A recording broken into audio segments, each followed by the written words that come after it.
So I knew I wanted to get to at least 60, but I like my scatter plot because we're going to draw the trend line on here. I want it to be able to show other values besides just what's on the table. So what I want you guys to do is take the data that's given and create a scatter plot. So I set it up for you, so you guys are going to create the scatter plot. So here's what I got.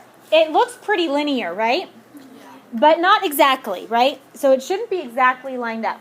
So what you are going to do on the next page, it wants us to draw the trend line. So you need to use something straight to draw your trend line. You can't just do this. Well, I'm going to just connect all the dots, and there we go. Like, that is not a trend line. So what you guys need to do is, like, the side of your paper, the edge of your paper, your ID card, if you have a ruler, draw a line, and I'm going to use red. Draw a line that gets as close to as many points as possible. Now, when a panda is not born yet, how much does it weigh? 0. So we know we need to start through the origin. And then my thing will get there. And then you are going to want to draw a line that goes all the way through the graph that's touching as many points as possible. So that's what mine looks like. Okay? You want to touch as many points as possible, and it's a trend line, which means you need to extend it all the way to the edge of the graph, because that's the line that we're going to use to predict other values. Okay?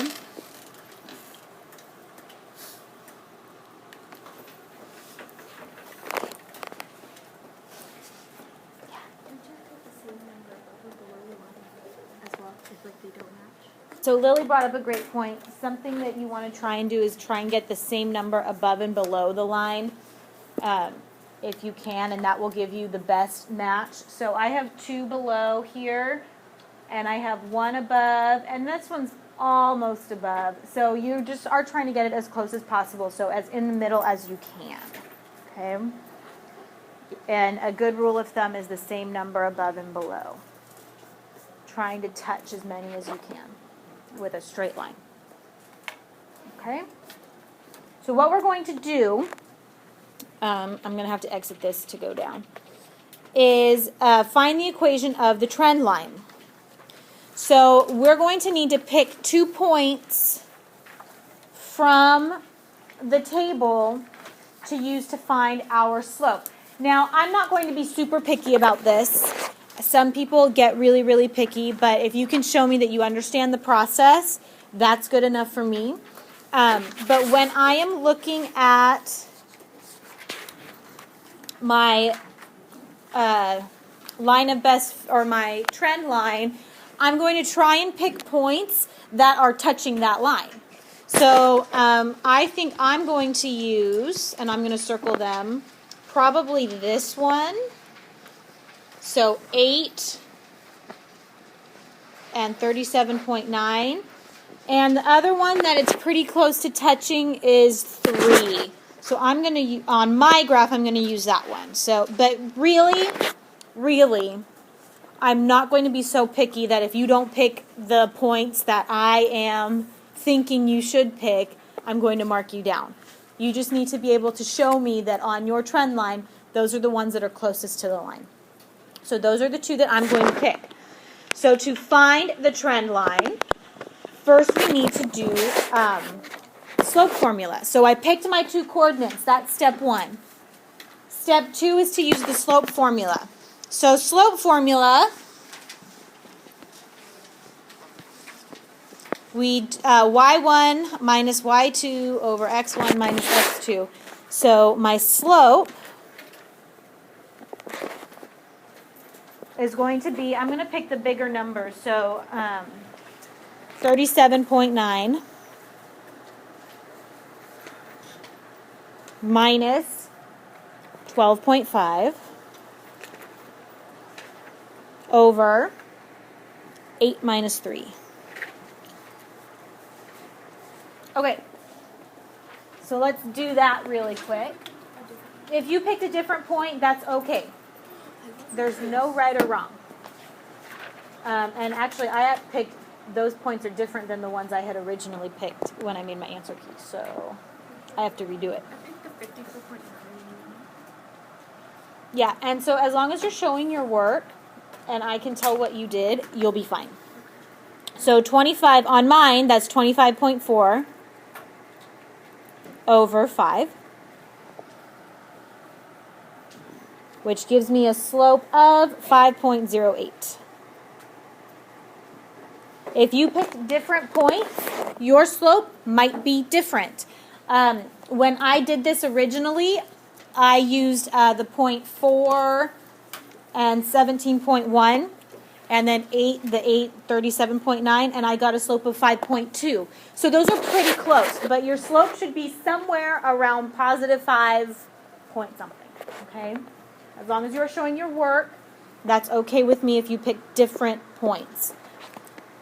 So we have our slope, we have a point, so we're going to use point slope form. So that's going to be y minus y1. I'm going to pick 12.5 because it is smaller. Equals the slope, 5.08 times x minus x1. So for me, that's x minus 3.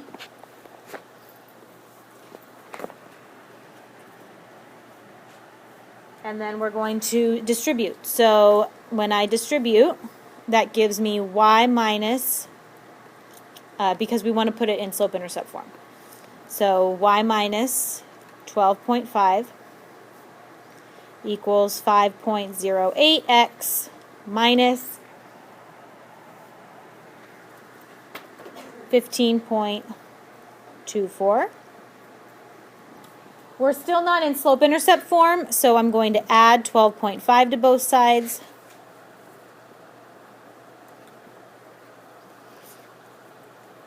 And I get y equals 5.08 minus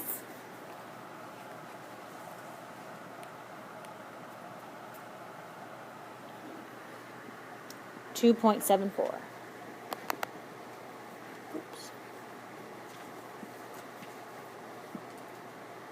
So that is my slope-intercept form. Y equals 5.08 x, minus 2.74. Okay? So using the 2 points that I picked, that is going to be the trend line equation. Your equation might be different if you chose 2 different points. It's okay, as long as you are showing your work and I can follow what you are doing. Have I said that enough times? Mm-hmm. Okay.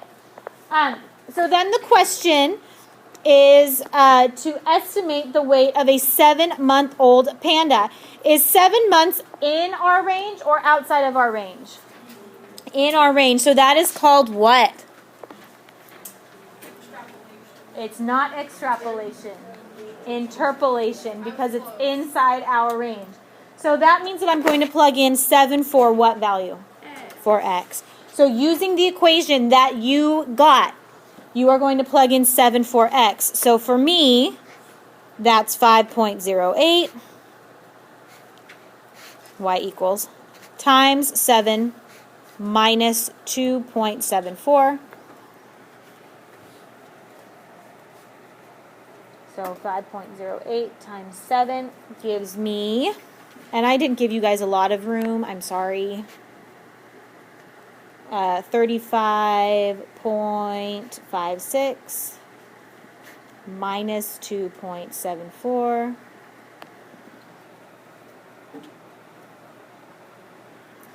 Which gives me a y of 32.82, but I'm going to round that to 0.8 because the data that was given to us all gives it to the nearest tenth. So I'm going to round to the nearest tenth. So I got 32.82, but I rounded to the nearest tenth because all my data values in the table are to the nearest tenth. So you just follow whatever the data that was given to you says. Okay? Next thing you're going to do is look for the weight of a 14-month-old panda. Is that in our range or outside of our range? Outside. So what are we going to do? Extrapolation. So y equals 5.08 times 14 minus 2.74. Wait, isn't that the same thing? Wait, aren't we doing the same thing? You're doing the same thing but with a different x. Because we're looking for 14 months.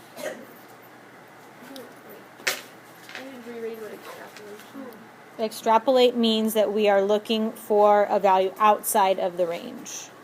So something that's outside of the data set that was given. Oh, Because 14 is bigger than 12. Make sense? Yeah, I was confused on that. Okay, so for that I got 68.38. But to round to the nearest tenth, we round that up, so 68.4 pounds. Oops.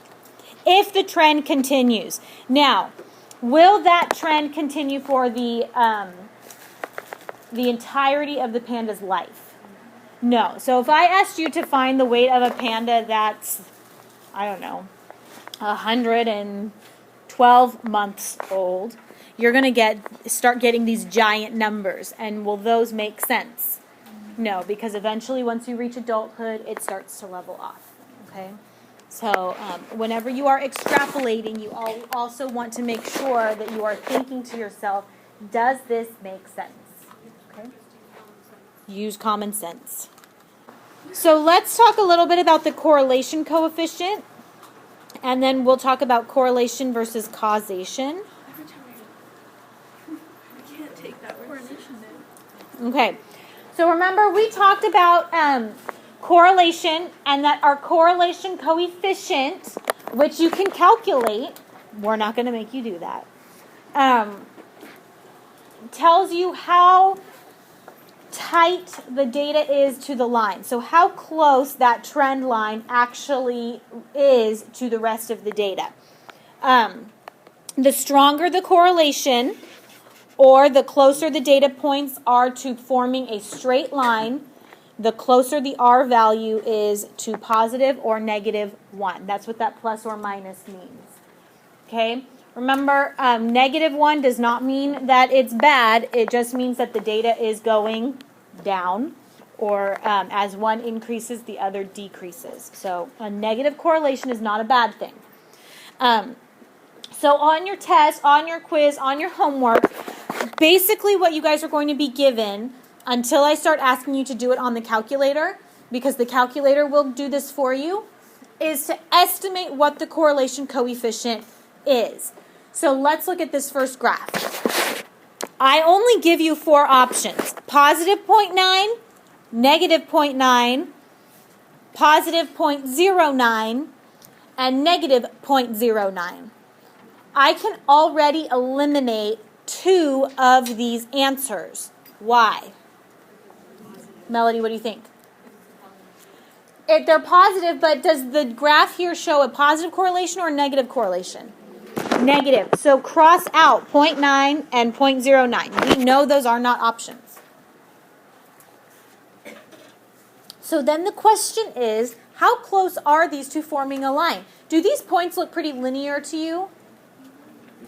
Pretty close to being a line, right? 0.09 is so close to 0 that it would be like totally random. So the only option that makes sense is negative 0.9.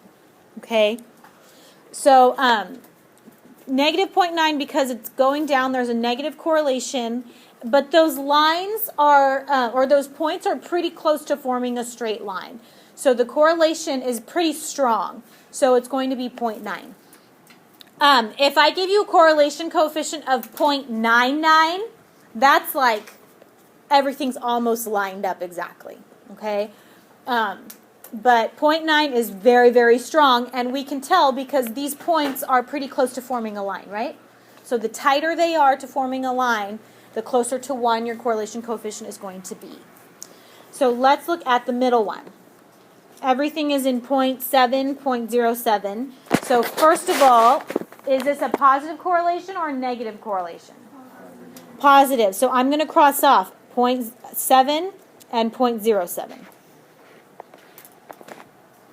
So we know it has to be positive.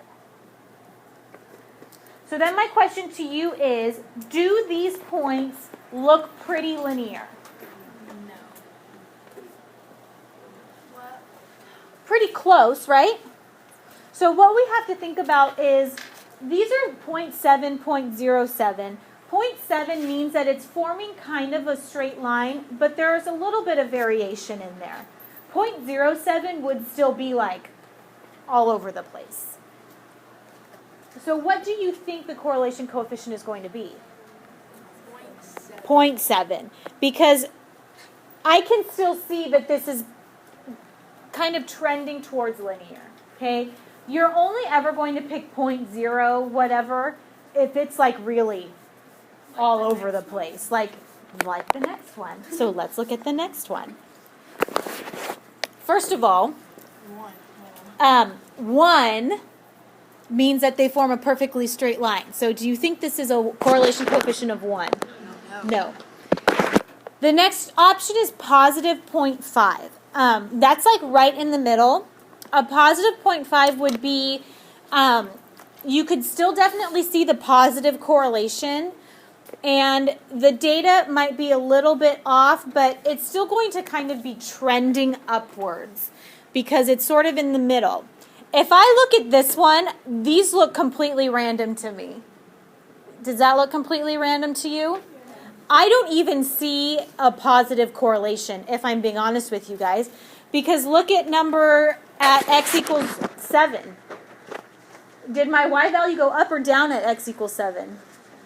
It actually went down. So for this one, I would probably pick 0.01 because it's totally random. It's almost at 0. There's like no rhyme or reason to any of this. Does that make sense? So if you're ever going to pick 0.0 whatever, it means it's pretty scattered. So as long as you can kind of see the trend upward, you're almost always going to pick the number. But that's all that you are doing with this right now, is looking at graphs and your options and choosing the correlation coefficient that best estimates what the graph is. Later this week, when we pull out our calculators, you're going to be able to get the correlation coefficient from the calculator. So that will tell you if your line of best fit is like a good fit for the line. And then you're also going to use the correlation coefficient to determine if a line is the best option for your data.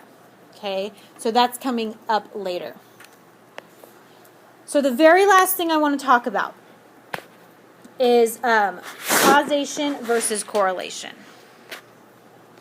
because this is when it gets kind of tricky. So I'm actually going to give you some time to work with your partners on determining these, but I want you guys to be able to do this in writing.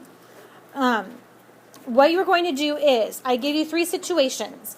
I want to know, does the situation seem to have a positive correlation, a negative correlation, or no correlation? And then, if there's a correlation, does it imply causation?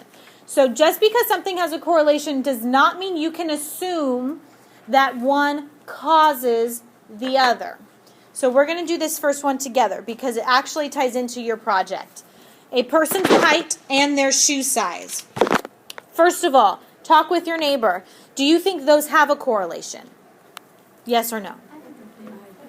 And what do you think that correlation is? So Rebecca and Elijah think that these 2 things are correlated and they have a positive correlation. So that means that the taller you are, the bigger your feet. On average, is that about true? Yes. Yes. So we would say that these 2 things have a positive correlation. Oops. So let's write that down. So I would say the situation implies a positive correlation.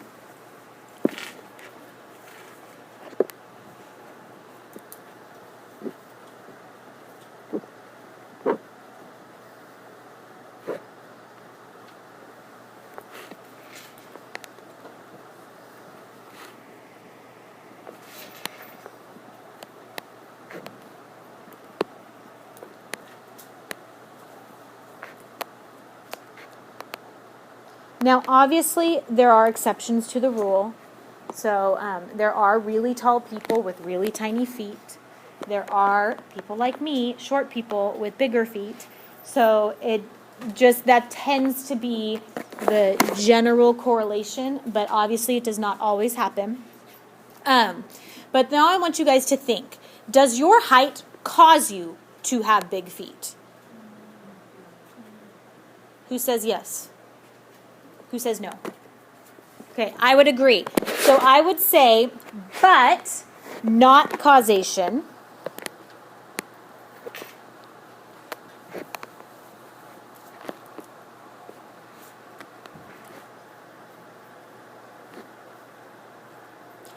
And then we have to explain why.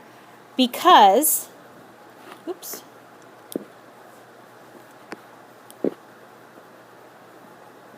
And then I said as a person gets taller, their feet tend to be bigger, but being tall does not cause you to have large feet.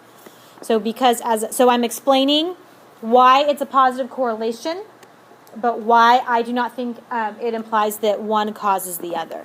So because as a person gets taller,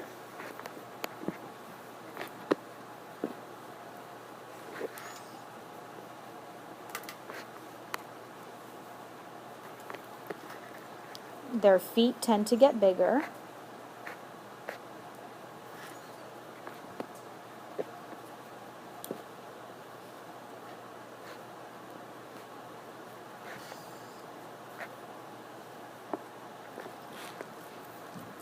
But being tall, or if you want to say being short, does not cause you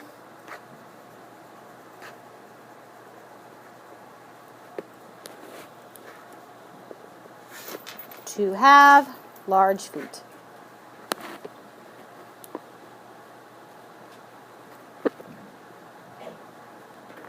Okay. Wow, my size of my writing definitely varied there.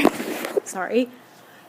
Okay, so some things do cause the other. So causation does happen, although I'm sure that you've probably kind of guessed it doesn't happen all the time, and probably very rarely. So what I want you guys to do is look at 4 and 5, talk about them with your neighbor. I want you to write in a complete 1 or 2 sentences answering the question. Is it positive, negative, or no correlation? Why? And if there is a correlation, does it imply causation, and why? Okay? And I will give you guys a hint. One of these two, I believe, or I wrote with the intent that it does cause the other. Okay? So try and figure out which one it is. Okay. So number 4, the number of hours spent reading and the number of books read. Correlation? Yes. Yes. Positive or negative? Positive. Yeah, that should be obvious. Does one imply the other? Yes. I would say yes, and here's my reasoning. It does not matter how slow of a reader you are. The longer you read, the more you will read. Does that make sense? So even if you're a really slow reader, if you increase how much you read by an hour a day, I don't know who has that kind of time. But you're obviously going to get through more pages of books and therefore read more books, right? So I would say that yes, the number of hours you read causes you to read more books, just in general. What? Okay. Yes. Number 5, the number of pets a family owns and the height of the tallest family member. Correlation, yes or no? No. Yeah, they have nothing to do with each other. Okay, so you could stop it there. There is no correlation because the number of pets you own has nothing to do with the height of your dad or your brother or whoever the tallest person in your family is. Maybe your mom is freaky tall. I don't know. Okay? All right, that's scatter plots, correlation and causation, and trend lines. How do you guys feel? Not too bad, right? Okay.